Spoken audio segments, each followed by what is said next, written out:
So, when you hear the phrase commercial mathematics, you're probably thinking of old, dusty textbooks, right? Well, forget all that. Today, we're going to treat it for what it really is: a super practical toolkit that helps you make sense of the world of finance. We're talking everything from a simple purchase to a complex investment. So, let's open this thing up and see what's inside. There is a kind of secret language that runs the whole world of money. It's behind every transaction, every loan, every single investment. And it's not just about boring numbers. It's about understanding the powerful story those numbers are trying to tell us. And yeah, you guessed it. The secret language is math.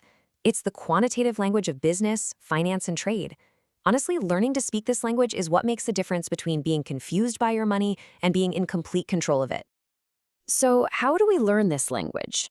Well, we're going to climb what I'm calling the financial literacy ladder, and we're starting right at the bottom, on the very first rung. First up, profit, loss, and price. These three ideas are the absolute bedrock of any and every transaction out there. They're the basic building blocks for everything else we're going to talk about today. Okay, so everything, and I mean everything, starts with the cost price, or CP. Now, this isn't just the sticker price of an item, it's the total cost to get it onto the shelf, ready to sell. We're talking shipping, taxes, any overheads. It's your ground zero, the number from which you measure if you've won or lost. And then, of course, you've got the selling price, or SP. That part's pretty simple. It's the price a customer actually pays for the item. But the real magic, the part that decides whether a business succeeds or fails, is all in the relationship between this number and the cost price. And you can see here, pricing isn't just pulling a number out of a hat. No, it's a whole strategy. It all begins with that baseline cost price. Then, a business adds a markup to set what you might call the list price. From there, they might offer a discount to make it more attractive, which gets us to the final selling price.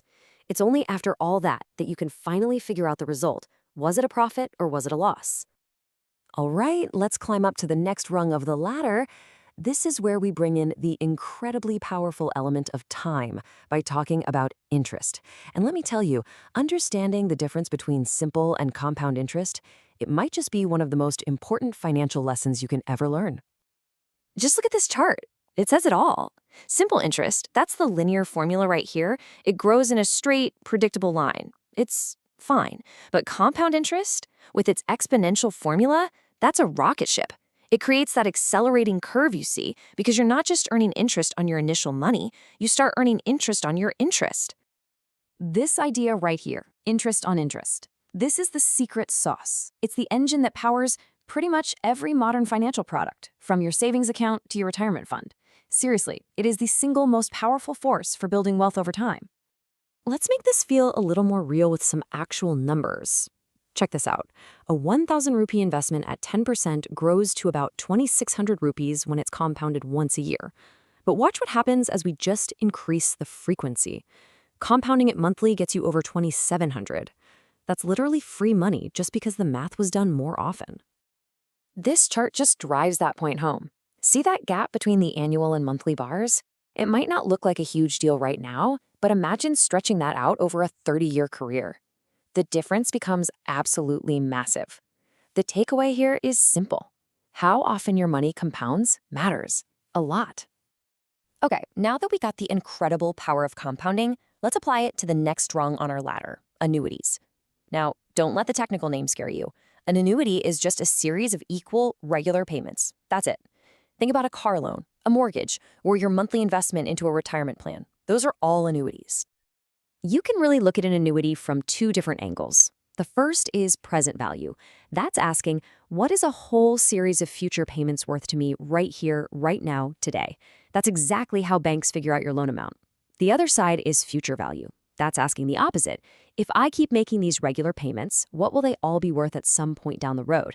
That's how you figure out how big your investments will grow.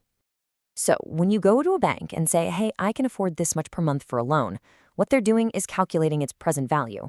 The big lump sum of cash they give you today is perfectly balanced mathematically against that whole stream of payments you promise to make in the future. And on the flip side, when you're putting money away for retirement, you're solving for the future value. You want to know what that steady stream of small investments is going to grow into by the time you actually need to use it. See? It's the same math, just looking at it from a different direction in time. All right, time to climb to a more advanced rung on our ladder. This is where we get to peek behind the curtain and see how these ideas play out in the real world of banking. Let's break down something called discounting a bill. Basically, it's a way for a business to get paid cash today for an invoice that a client won't pay until later. Okay, pay close attention to this table, because this is where the magic trick happens. This is how the bank makes its profit. See, a true discount is what you'd call the fair interest, calculated on the bill's value today. But a banker's discount is calculated on the bill's full face value, the amount due in the future. And since that future amount is always higher, the banker's discount is always bigger. That difference isn't an accident. It's the bank's profit margin, built right into the math. And that profitable little difference we just pointed out? Well, it has a name. It's called the banker's gain. It's literally the extra cash the bank earns just by using that higher face value for its calculation instead of the lower, fair present value. And it all comes down to this super simple formula. The bank's profit, the banker's gain, is just the banker's discount they charge you minus what the theoretical true discount would have been. This tiny equation is the entire profit engine for the bank in this kind of transaction. So, we've climbed the ladder. We went from basic pricing all the way up to the inner workings of bank fees. Let's do a quick recap of all the awesome tools we've just added to our financial toolkit. You now have the tools to see pricing as a strategy, not just a number. You get the incredible exponential power of interest on interest.